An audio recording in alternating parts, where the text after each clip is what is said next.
दोस्तों, इजराइल पे हुए लेबनान के लगातार हमलों ने इजराइल के पीएम नेतन्याहू को बहुत कड़ा रूप लेने पर मजबूर कर दिया है। दूसरी तरफ लेबनान के कमांडर हिजबुल्लाह ने भी इजराइल को खत्म करने की धमकी दी है।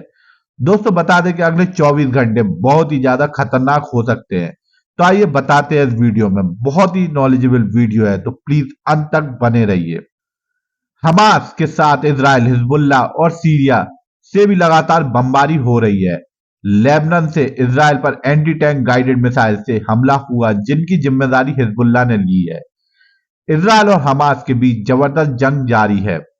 एक और हमास इजराइल पर रॉकेट से हमले करता जा रहा है, तो दूसरी तरफ इजराइल के टैंक गाजा को तबाह करने में लगे हैं।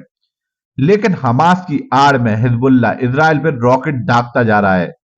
बीते कई दिनों से हिजबुल्लाह के रॉकेट इजराइल के कई इलाकों में गिर रहे हैं। सोमवार को एक बार फिर हिजबुल्लाह ने अटैक किया, जिसमें इजराइल के 5 नागरिकों की मौत हुई और 10 सैनिक घायल हो गए। जानिए कि हिजबुल्लाह हमास से भी ज्यादा खतरनाक है। तो आइए जानते हैं।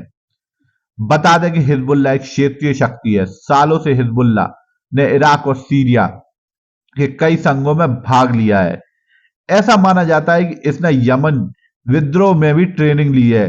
कहा जाता है कि हिजबुल्लाह ने सीरिया के राष्ट्रपति बशर अल असद की ओर से सीरिया के विपक्षी गुटों के साथ आईएसआई और अल कायदा जैसे आतंकवादी संगठनों के खिलाफ लड़ा भी है।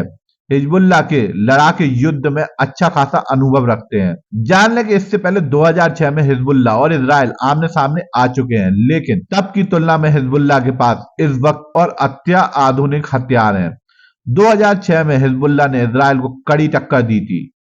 उस युद्ध में लेबनान के कई हिस्से तबाह हो गए थे, लेकिन हिजबुल्लाह ने उसको खत्म करने की इजराइल की अंतिम योजना को विफल कर दिया है।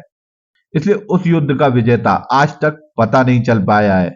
उस युद्ध में हिजबुल्लाह ने ज्यादातर सोवियत संघ युग के रॉकेट से लड़ाई करी थी, लेकिन अब उनके पास एंटी गाइडेड मिसाइल्स आ चुकी हैं।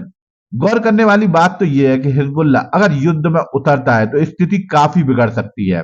ऐसा इसलिए क्योंकि हिजबुल्लाह के आने के बाद इजराइल को गाजा के बाद लेबनान बॉर्डर पर भी लड़ना पड़ेगा। यह भी जान लें कि हिजबुल्लाह ईरान समर्थक लड़ाकों के संगठन का हिस्सा जो अभी सीरिया में तैनात हैं।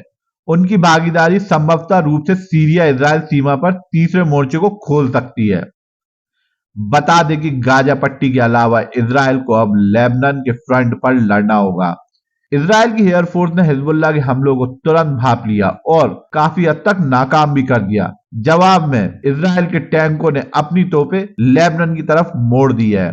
गौर करने वाली बात तो यह भी है कि इजराइल हमास युद्ध का आज 11वां दिन है। एक एक कर हमास के ठिकाने और उसके कमांडर मिटाए जा रहे हैं।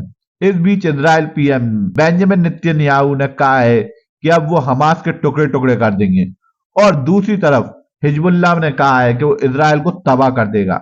अब आने वाला वक्त ही बताएगा कि क्या होगा। आप मेरे को कमेंट्स में जरूर बताइए, और इसी के साथ मैं इस वीडियो का अंत करता हूं। आशा करता हूं ये वीडियो आपको अच्छी लगी होगी। ऐसे नॉलेजेबल वीडियोस के लिए मेरे channel treasure knowledge Hindi TV को लाइक एंड सब्सक्राइब कीजिए, और कमेंट्स में जरूर बताइए कि आपको ये वीडियो कैसी लगी। जब तक के लिए धन्यवाद। जय मां भारती।